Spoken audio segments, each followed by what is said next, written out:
Hi guys, how you doing? My name is Michael Gallardo. I'm making a video to become a sponsored athlete through Phorm, the Legion of Boom. And not only is it a video for them, but it's a video for warriors who struggle with demons like myself, with PTSD, TBI, traumatic brain injury, amputees, and people with invisible wounds that hurt more sometimes than visible wounds. For most of you who know me, this is going to be very hard to talk about, and you might see tears, you might not see tears, but I thought I'd finally come out to help people with his speech. So please, if you can, post it on Facebook, share it on Facebook, share it on Instagram, repost it so that the world can see. So not just myself, Phorm, the Legion of Boom only see it, but the whole world sees it.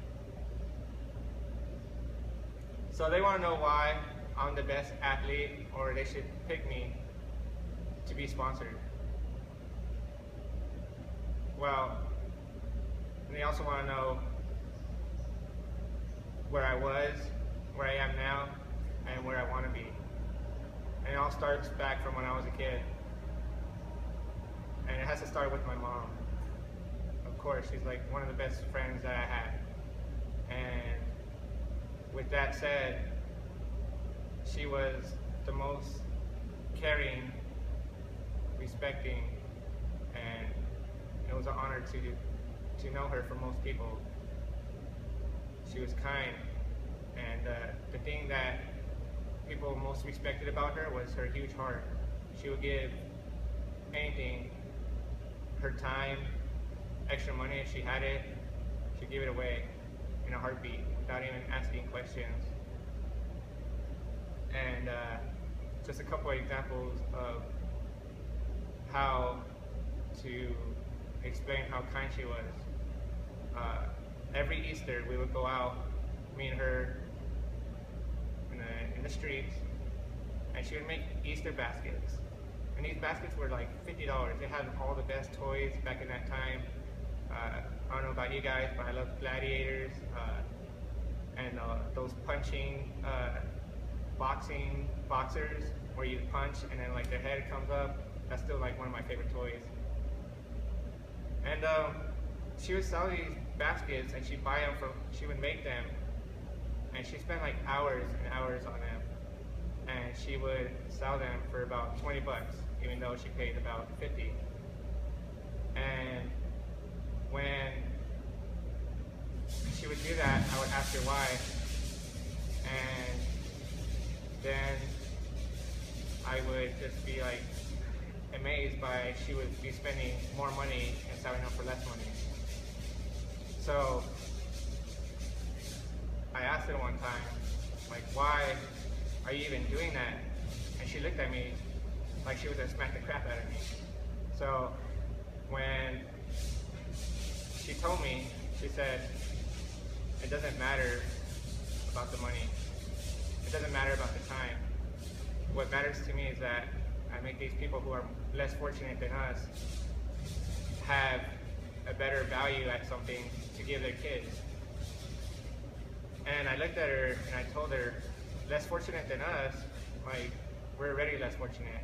Like, sometimes we would eat ramen noodles, hot dogs, and stuff like that. And again, she looked at me like she was gonna smack me right in the forehead, right in the face, because she just looked at me and said, we got a roof over our head, we always have food, whether it be top ramen or hot dogs or a cake, whatever it was, we still had food over our food. I used to play around with her all the time saying, man, we're rich. And she'd be like, what do you mean? And I say, because we have napkins on the table. And so me and my brothers always laugh about that. And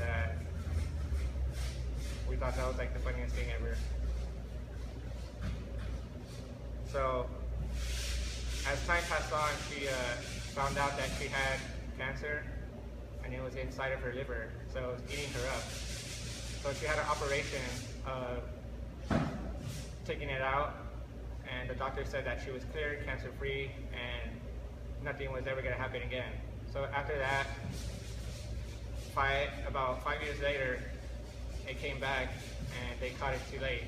So she only had a couple of months to live, and then after, we treasure the moments, but sometimes I felt like as though I was killing her faster because I wasn't the best kid in the world.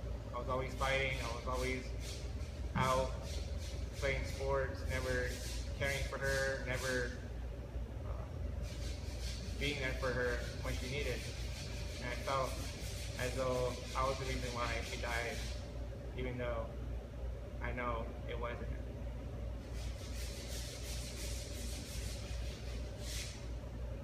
So the last day I remember seeing her was she was on the couch looking very skinny because all the cancer was eating her insides. And the doctor was like, hey, go ahead and say your last goodbyes because she's probably not going to make it through the night. And when the doctor told me that, I was like, you don't know her. She's going to fight to the end. But I saw her, and she fought and fought for a long time. And I never really wanted to let go. So we stood there for a long time. And finally, my uncle grabbed us to spend the night over his house. And next morning, she had passed away. And I was very young at this time. I was just in intermediate school. So after that happened, I was always getting in fights because I was angry. I was angry that they took her away from us as little kids, me and my brothers. And ever since then, me and my brothers were always close. We never fought, we never did anything. We would always fight other people together, but we never fight each other. So every morning, somebody would make some smart comment about, hey, your mama this, mama jokes, and I never tolerated it, so I would always just get into fights. And as I got older, I finally realized that wasn't the way to do it. My mom wouldn't be proud of me of always fighting, always trying to be the person to back her up. She would want me to show people who I really am. Show them that I'm responsible, that I'm a great leader, that I can lead and people will follow me without any hesitation. So I changed my lifestyle around ever since then. And in high school, I was like the class clown. I was always making people laugh, doing really dumb things just to make people laugh. I was in baseball, I wear my catcher's suit during the middle of the day just to make people laugh. I go in the hallways and slide. For some reason, I run into walls because it just made people laugh. So either way, that's what I was doing. Then after high school, I felt like I needed to do something else. Like I was something better. I needed to do something. And during that time, I decided to join the military. And all the military was in one complex, and it was like Navy, Marines, Coast Guards, and an Army. And I just said, whatever first door I walk into, that's what I'm going to join. And it just happened to be the Army. I wanted to serve my country. I wanted to get out of the place where I was at.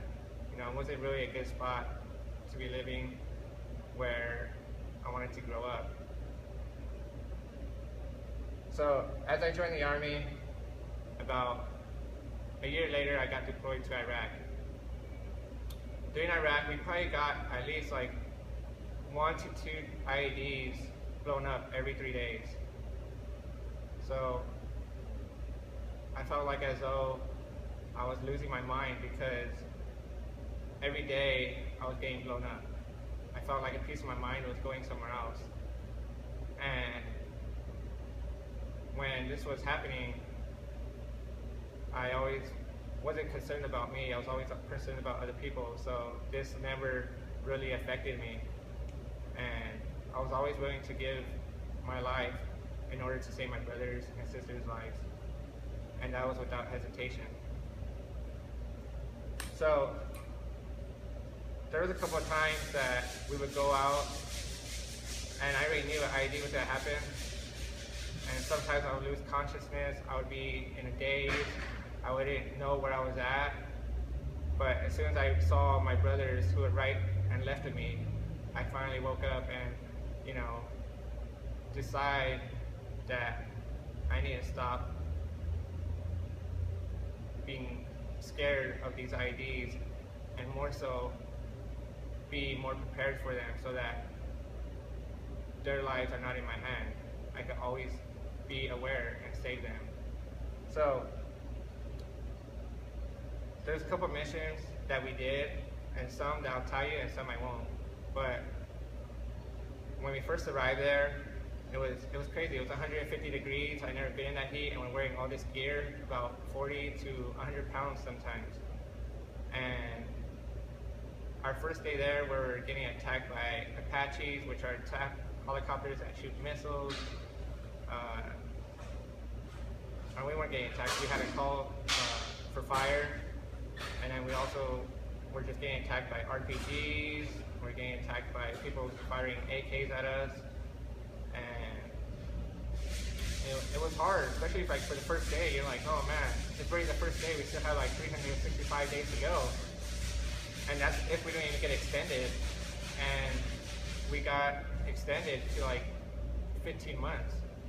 I only lasted about 6 months, and then I got injured.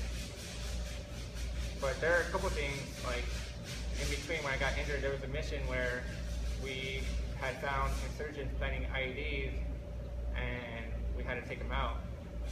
And in order to be a confirmed kill, we had to bring the bodies in to make sure that they were insurgents, that we were following our ROEs, which are rules of engagement. And when we got there, their body parts were everywhere, so we had to pick them up.